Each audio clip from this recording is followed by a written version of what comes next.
సంక్రాంతికి రావాల్సిన ఈగల మూవీ కాస్త ఆలస్యంగా మంచిగా ప్రమోషన్ చేసి ఆడియన్స్ ముందుకు వచ్చింది.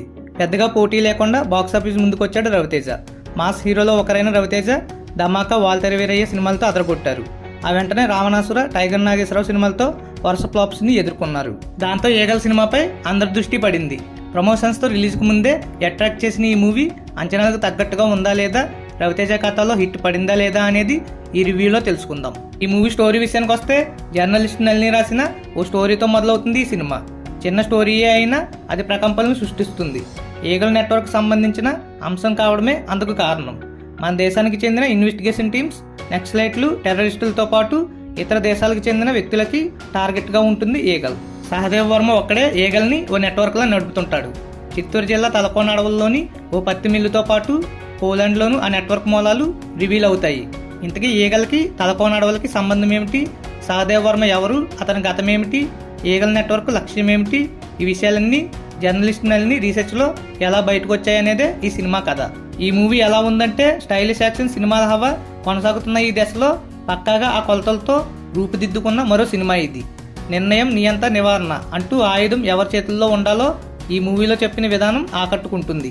ఈగల్ దాని నెట్వర్క్ రీసెర్చ్తో కథ మొదలవుతుంది. ఆ రీసెర్చ్లో అసలు విషయాలు, అసలు క్యారెక్టర్స్ వెలుగులోకి వచ్చే వరకు స్టోరీ అంతగా ఇంట్రెస్ట్ ఉండదు. ఈగల్ ప్రస్తావన రాగానే భయపడే వ్యక్తులు అసలు స్టోరీని తెలుసుకునేందుకు హీరోయిన్ అనుపమ చేసే రకరకాల ప్రయత్నాలతోనే ఫస్ట్ హాఫ్ ఉంటుంది. ప్రీ క్లైమాక్స్ ముందే అసలు స్టోరీలోకి వెళ్ళినట్టు అనిపిస్తుంది. ఇంటర్వెల్ తర్వాత వచ్చే యాక్షన్ సీన్స్ తర్వాత సినిమా మరింత ఇంట్రెస్ట్గా మారుతుంది. డైరెక్టర్ ఈ సినిమాను కథలుగా చెప్పే ప్రయత్నం చేశాడు. అది కొత్త ప్రయత్నమే కావచ్చు కానీ పెద్దగా రిజల్ట్ ఇవ్వలేదు. కొన్ని చోట్ల స్క్రీన్ ప్లే గందరగోళంగా అనిపిస్తుంది. ఇలాంటి మైనస్లన్నింటినీ స్టైలిష్గా సాగే యాక్షన్ సీన్స్ మర్చిపోయేలా చేస్తాయి. హైయెస్ట్ ప్రొడక్షన్ వాల్యూస్, క్వాలిటీ విజువల్స్తో సినిమా మరో స్థాయికి వెళ్ళింది.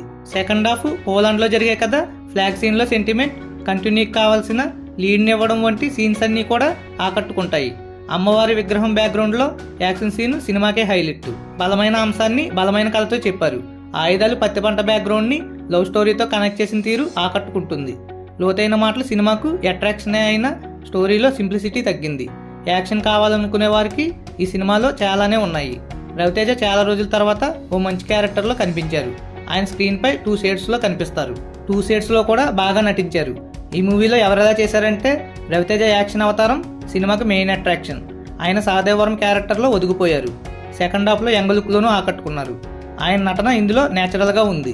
ఈ సినిమాలో అనుపమ, కావ్య థాపర్ క్యారెక్టర్లకి మంచి ఇంపార్టెన్స్ ఉంది.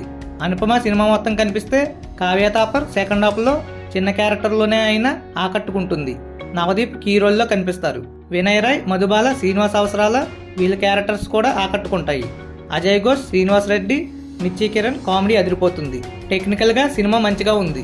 People Media Factory highest production వాల్యూస్తో ఖర్చుకు వెనకాడకుండా ఈ సినిమాని నిర్మించింది. మనుబాబు కారణం మాటలు బాగున్నాయి. మ్యూజిక్ ఈ సినిమాకి బ్యాక్ బోన్ లాంటిది. ఎందుకంటే డేవ్ జాన్ బ్యాక్గ్రౌండ్ మ్యూజిక్ని అదరగొట్టేశాడు. రవితేజ, కావ్య థాపర్లపై లవ్ సాంగ్, కొరియోగ్రఫీ బాగుంది. కెమెరా, ఎడిటింగ్ డిపార్ట్మెంట్ చూసుకున్న డైరెక్టర్ కార్తిక్ ఘట్టంనేని సినిమాని స్టైలిష్గా తీయడంలో సక్సెస్ అయ్యాడు.